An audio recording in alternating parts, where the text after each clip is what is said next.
오늘은 창세기 21장에서 이스마엘과 이삭에 대한 말씀을 드리고자 합니다.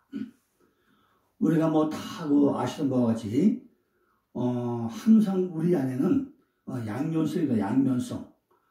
우리 안에 내가 이스마엘이고 내가 이삭이고 이렇게 내 안에 반쪽은 이스라엘이고 반쪽은 이삭이다. 이렇게 성경은 양면성이 항상 일단 가지고 설명합니다.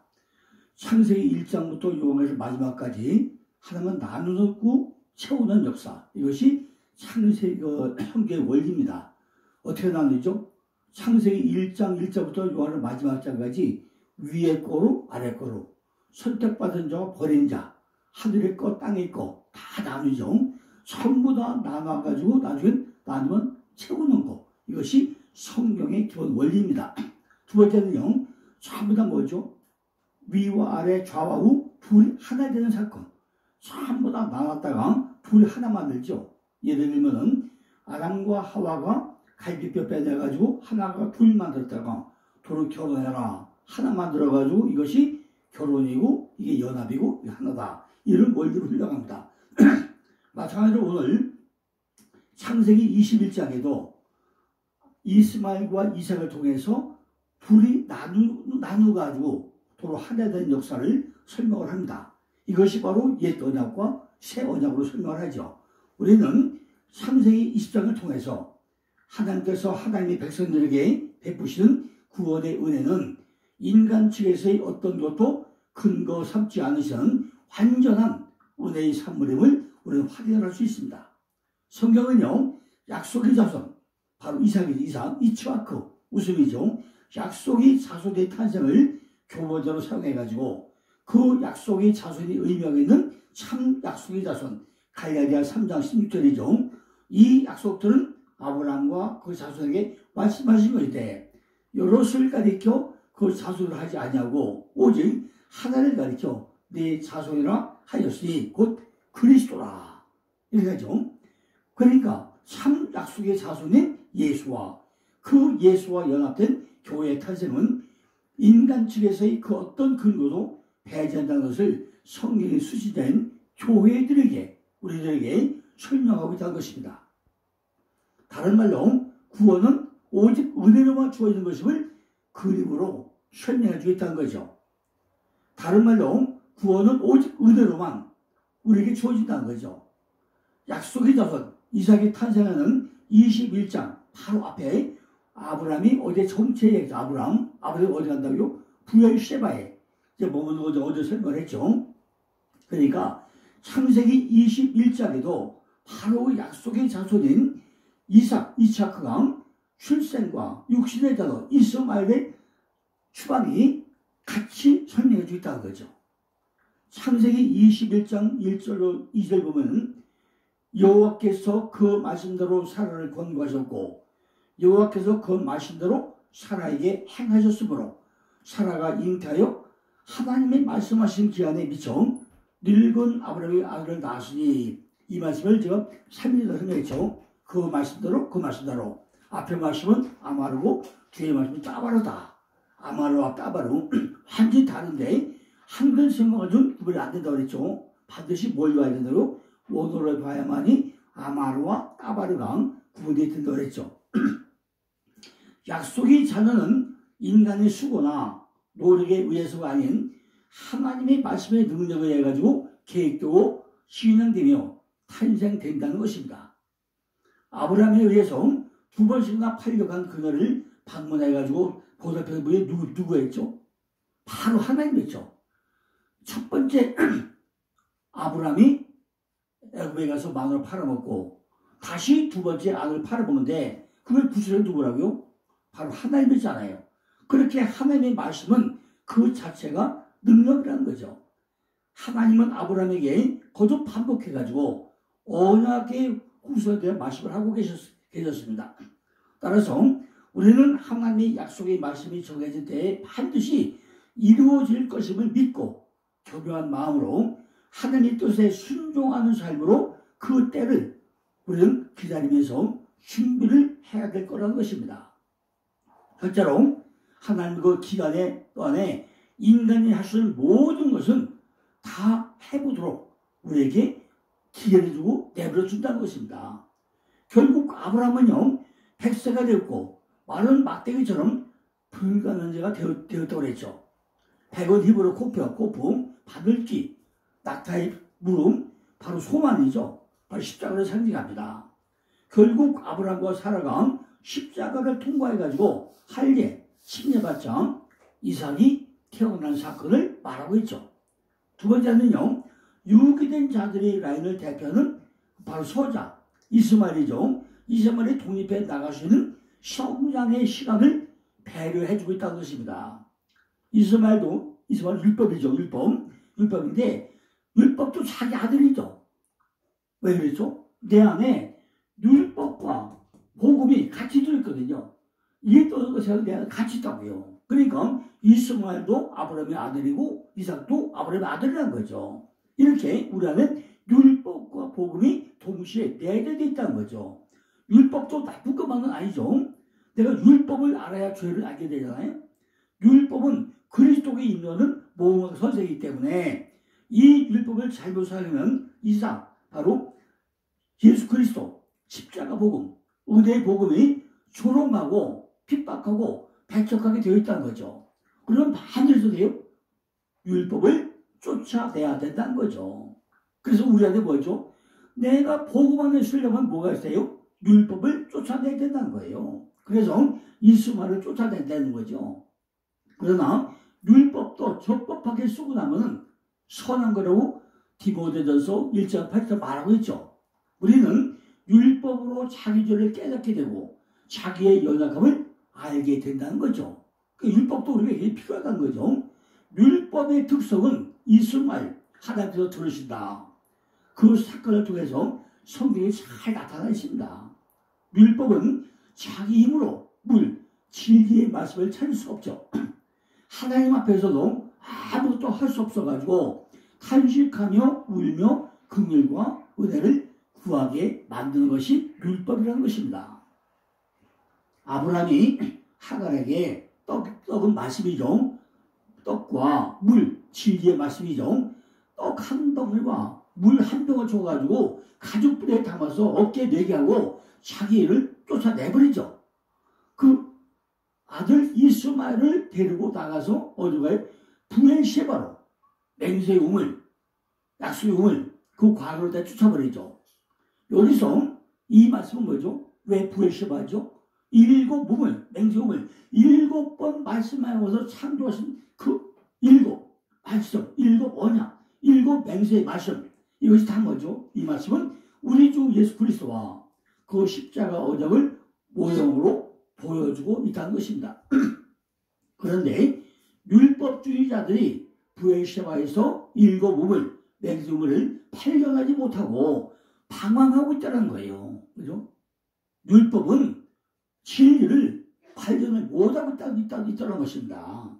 이런 자들이 율법주의자들의 실상이고, 그죠? 겉사람이고, 옛사람이라는 거죠.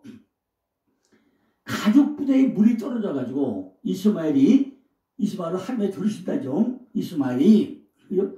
죽어가면서 긍휼을 구하는 소리가 누가 들어요? 하나님이 사자가 듣고, 하늘을 불려가지고 하가라 무슨 일이냐 두려워 말라 하늘의 음성을 들려주라는 거죠. 하나님이 주신 음을 진리의 말씀을 보고 가서 가죽 부대에 물을 채우다가 그 아이에게 마시게 합니다. 그죠? 그래서 이스마엘이 죽었다가 살려내는 거죠. 그죠? 누굴 살려요? 죽어가는 이스마엘을 물이 보이도록 하나님에게 눈을 열어줘가지고 진리의 말씀을 보게 해가지고 그 물을 떠다가 마셔가지고 죽어가던 이스마엘을 살려내고 있다는 얘기죠. 이 모든 일이 하나님의 은혜로 눈이 밝아져서 생물을 볼 수 있게 하심으로 이루어졌다는 것이요. 이는 하갈이 구약교회죠. 유대교회이고 율법교회죠. 이것이 이스마엘 의문에 묵은 것 율법이죠. 샘물이 있었음에도 불구하고 보지를 못했는데 하나님이 은혜를 베풀어 가지고 보게 하고 먹게 했다는 것입니다. 이 사건에 주는 구속사적 의미는 예수께서 이스마엘 율법, 돌뱀을 상징하죠. 십자가에서 죽으시고 이삭이 살아나신 이야기를 거꾸로 이야기하고 있다는 거죠. 반대 내 안에 뭐가 죽어야 돼요? 내 안에 율법이 죽어야만이 복음으로 십자가에서 살아난다는 것을 지금 이스마엘과 하갈의 사건을 통해서 설명하고 있다는 거예요. 그죠? 이는 곧 예수 그리스도께서 십자가에서 육체로 죽으시고 영으로 부활하신 그 사건을 이야기하고 있는 내용이라는 거죠. 이는 곧 예수 그리스도 뭐예요? 십자가에서 육으로 죽으시죠. 그래 영으로 살아나죠.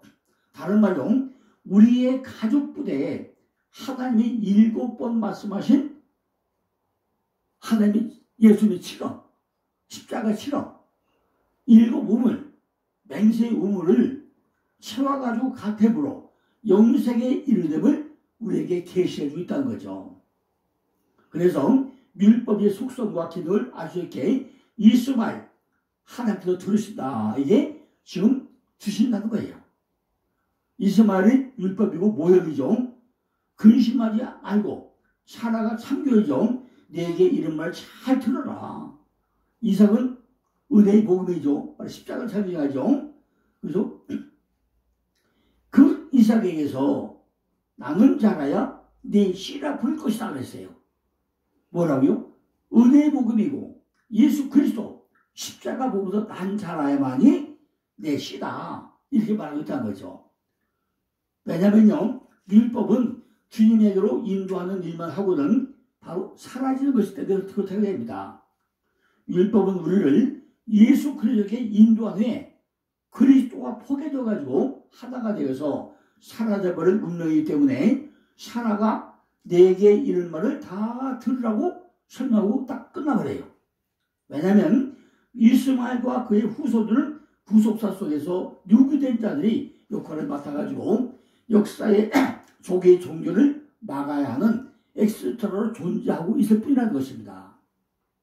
모세는요, 하나님께서 일주일이면 가나안을 40년간 광야를 돌면서 가나안에 보낸 이유를 말씀 훈련이라고 명확하게 설명하고 있죠. 긴 기다림의 시간, 훈련의 시간을 통해서 사라에게 주어진 것은 비웃음이 아닌 진짜 행복한 웃음이었다는 거죠. 죄는 사망을 낳지만 기다림의 시간은 웃음을 낳았다는 것입니다. 그래서 성경에는 기다림의 시간이 필연적으로 주어진다는 거죠. 이러한 이삭의 탄생은 예수 그리스도의 오심의 예표이고 상징이라는 것입니다. 그리고 그 속에 함께 새롭게 탄생할 교회의 탄생을 상징하고 있다는 거죠. 갈라디아서에 의하면 이삭은 성령을 따라 난 사람이라고 했죠. 그리고 사라의 경우는 경수가 끊기고 단산의 상태였고 마리아의 경우도 사내를 갖게 해보던 가임 불가능한 그런 상태였다고 했잖아요. 그렇게 이삭과 예수 둘 다 하나님의 때가 찼을 때 태어난다고 갈라디아 4장 4절에 설명하고 있습니다. 뿐만 아니라 이삭과 예수님 모두 출생 전에 미리 그들이 출생이 예고되었고 양자 모두 출생 전에 이름이 주어졌죠. 창세기 17장 19절과 마태복음 1장 20절 설명하고 있죠. 뿐만 아니라 이삭은 자신의 번제에 나무를 지고 모래사로 올라가고, 그죠? 주님은요, 사이가 매달릴 십자가를 지고 골고다로 또 올라가죠.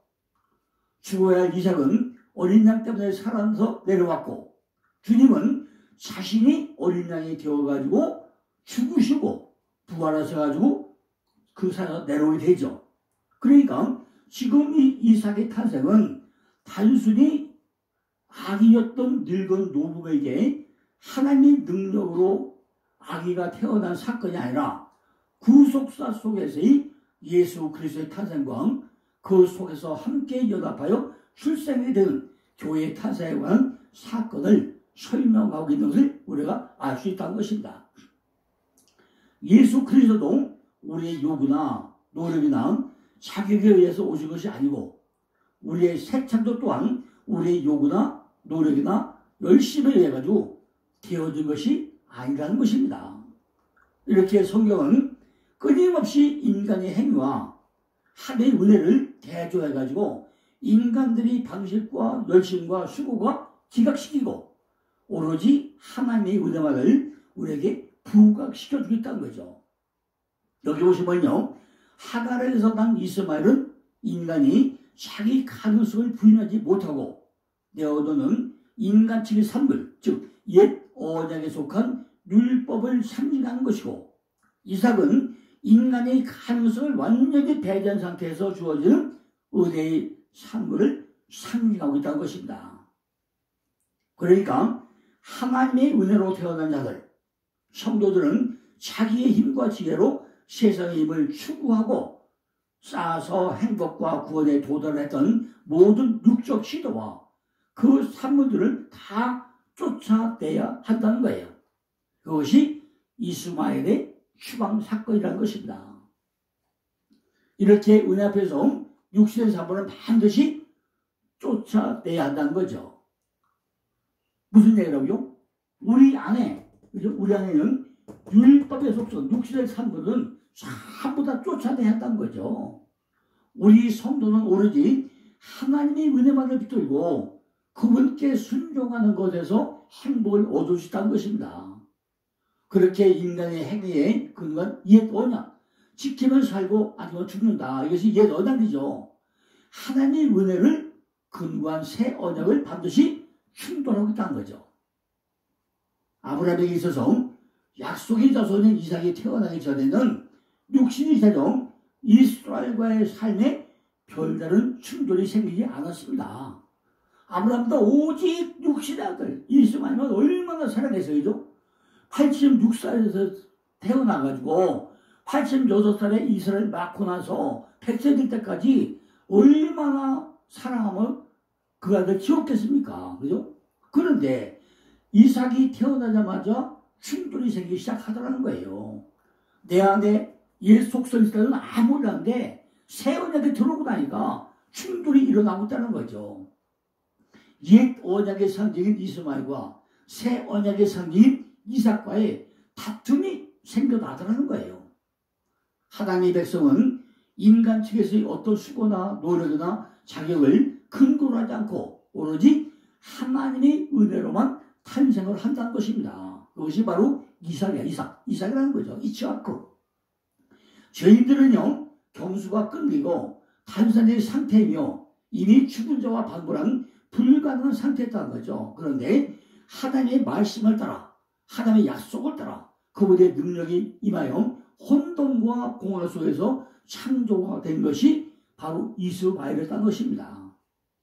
이스마엘은 하나님께서 들으신다죠. 마치 이스라엘을 모세가 홍해를 건너 광야에 들어와서 40년간 말씀 훈련을 하면서 연단, 심판받고 훈련시키는 이런 것처럼 이스라엘과 함께 죽어서 살려내시고 광야에서 또 다시 이새가 자라게 해가지고 짐승을 잡는 활쏘는자가 대기하고 있다는 거죠. 이는 모세와 같은 뜻을 가진 자이고 우리를 살려내는 예수 그리스도의 모형이더라는 것입니다. 예수 그리스도께서 이 땅에 오셔가지고 세상을 심판을 이뤄가지고 자신을 먼저 심판을 받으시죠. 이런 관점에서 이스마엘은 믿는 우리들의 모습을 예시하고 있다는 거죠. 이스마엘이 딴 사람이 아니고 내 속에 반쪽은 이스마엘이고 반쪽은 이삭이고 옛 속성이고 새 속성이고 이렇게 내 안에 같이 들어있다는 것입니다. 우리들이 옛 모습을 우리들의 현재 모습을 보여주고 있다는 거죠. 그러니까 성경은요 반드시 뭘 흘러가요? 쌍수로 흘러가고 양면성이 있다고 한 것처럼 이삭과 이스마엘은 같은 한 인물들이고 바로 내가 이스마엘 내가 이삭인데 한 인물인데 우리들이 신앙이 양면성을 대조해가지고 비교하면서 설명하고 있는 내용이라는 것입니다. 쉽게 말하면 이스마엘은 부정적인 관점에서 보일 때 그죠?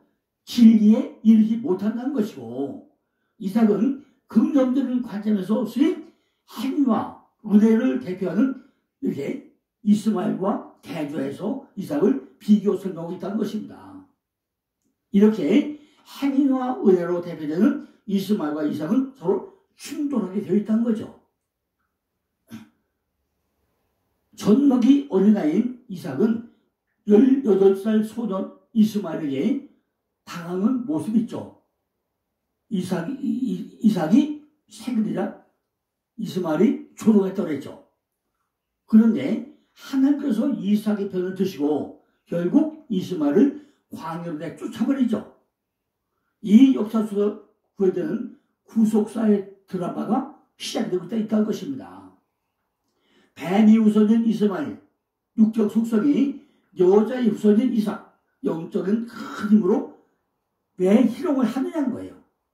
그러나 그 결과는 이스마엘의 머리가 깨지는 것으로 끝이 나고 말더라는 거죠. 어린 아이의 특징은 자기 힘을 의지하지 않고 아버지에게 의존하여 순종의 삶을 산다는 것이죠. 이것이 바로 하나님 나라의 삶이 원리라는 것입니다. 육신의 자녀 이스마엘은 활 쏘는 자, 즉 공격적인 자로 점점 커지고 위대해졌다는 거죠. 그러나 하나님의 자녀는 그 강함을 추구하는 이스마엘에게 늘 얻어 터지는 어린 아이의 모습으로 살아가고 있다는 거죠. 그리고 그 약함 속에서 하나님의 능력으로 대적들을 지옥으로 쫓아내심으로 하나님의 강함을 인정하게 만드시라는 것입니다. 죄인들은요, 자기 자율성 발휘에 대한 욕구를 주체하지 못하고 그 자기 자율성 발휘에 대한 자기 정당성을 주장하면서 하나님의 권위에 도전을 하는데 이것이 죄라고 한다는 것입니다. 이스마엘은 육의 산물이죠. 그러므로 이스마엘은 반드시 쫓겨나야 한다는 것입니다. 구원받은 우리 성도 안에도 이삭과 이스마엘이 반드시 공존해 있다는 것입니다. 이스마엘은 여전히 옛 모습으로 우리 안에 존재하면서 은혜의 산물인 옛사람 이삭을 계속 공격했다는 거죠. 그때 우리는 우리의 힘으로 세상의 행복을 쟁취하겠다는 옛사람 이스마엘을 자꾸 쫓아내야 한다는 것입니다. 우리들은 어린 젖먹이 이삭으로 살아야 한다는 거죠. 예수님이 그렇게 어린아이처럼 약한 자로 살다가 갇혔던 것처럼 우리들도 그렇게 섬겨주고 사랑해주고 용서해주고 그렇게 살아야 된다는 거예요. 하나님은 이 땅에 이스마엘도 지켜주고 있다는 거죠. 그래서 약속의 자손 이삭이 태어나자 이스마엘은 광야로 쫓겨나더라는 것입니다. 아브라함이 이삭을 낳고 난 지 또 8일 만에 할 일을 했다고 했죠. 그는 약속의 자손이기 때문이죠. 그러나 창세기 17장 23절에 보면 이삭보다 더 먼저 할 일을 받는 누구죠? 이스마엘이 먼저 할 일을 받았죠. 그것은요, 하나님의 구원으로서의 초청은 누구에게나 전부 다 유효하다는 것을 우리에게 의미하고 있다는 거죠. 그들에게는 보편적 부르심, 외적 소명이죠. 또 다른 효과적 부르심, 내적 소명이죠. 전부 다 적용되는데 이삭처럼 하나님이 언약 안에 들어있는 자들만이 그 효과적 부르심에 응답해가지고 하나님께로 나오게 된다는 거죠. 우리는 갈라디아 4장에서 말씀을 통해서 이스마엘은 인간의 행위와 율법으로 대조되는 옛 언약의 상징이었고 이삭은 은혜와 믿음으로 대표되는 새 언약의 상징이었음을 우리가 알 수 있습니다. 행위와 은혜, 율법과 믿음은 필연적으로 충돌하게 되고 결국 행위와 율법은 하나님에 의해 가지고 추방이 되고 만나는 것을 우리는 이스마엘의 추방 사건을 통해서 알 수 있다는 거죠. 하여튼 이스마엘은 그렇게 유기될 옛 언약과 그 옛 언약의 산물을 가르치기도 하지만은 이삭의 후손인 이스마엘에 의해 가지고 구원을 얻게 될 것이 이방인들을 상징하기도 한다는 거죠. 하갈은 바로 하갈이 이주하는 자, 도망하는 자를 의미하죠. 이스마엘 하나님께서 들으시다를 그렇게 옛 언약의 대표로 상정하기도 하지만은 그렇게 자신의 행위와 열심을 근거해가지고 힘이 원리 속에서 살고 있는 자를 먼저 믿는 자를 통해서 구원하시는 구속사의 역사적 순서를 힌트하는 인물이기도 하다는 거죠. 그래서 부엘세바에서 우물 곁에 눈이 멀어가지고 우물을 보지 못하고 항상 대고 갔던 하갈의 눈을 뜨게 하셔가지고 생수를 마시게 하시는 하나님의 모습을 힌트로 보여주고 있다는 거죠. 창세기 21장에 보면요, 아브라함이 바로 하갈과 이스마엘에 쫓겨난 그 부엘세바로 이사를 와가지고 사는 장면이 나오죠. 그러니까 약속의 자손인 아브라함과 이삭이 세상과 한 속에 한 곳에 더불어 살고 있는 천국이라는 거예요. 우리가 사는 세상이 뭐죠? 율법과 복음이 동시에 공존해서 살고 있는 세상이라는 거예요. 아브라함의 세상을 상징하고 있는 그 부엘세바에 살면서 양다리 거치면서 어제 부엘세바 얘기했죠. 양다리 거쳐 살면서 세상과 전혀 다른 살기 방식으로 하나님 자녀답게 살아낸 것이 아브라함이라는 거죠. 아비멜렉이 아브라함을 찾아와서 당신이 하는 모든 일에는 하나님 함께 하신다고 칭찬했는데 정작 아브라함은 아비멜렉의 종들에게 허구한 걸 자기가 받은 우물이나 뺏기면서 사는 그런 삶을 살고 있다는 거예요. 여기서 우물들은 말씀을 찾는다. 말씀이죠. 우물이 바로 말씀이죠. 그런데 주인이 준 것이 아니고 빼앗아간 것이나 도둑질해간 것이나 전부 다 뭐죠? 같은 얘기 아닙니까? 저들이 율법 거티면서 전부 다 뺏어가더라는 거예요. 누가? 부엘세바에 있는 일꾼들이 다 뺏어가더라는 거죠. 아비멜렉 부자도 뺏어갔다는 거죠. 율법이 복음을 뺏어가더라는 거예요. 여기 말씀, 진리의 말씀이죠. 진리의 말씀이신 왕께서 주지 않으시면 절대로 가져갈 수 없는데도 불구하고 우물을 파면 뺏어가더라는 거죠.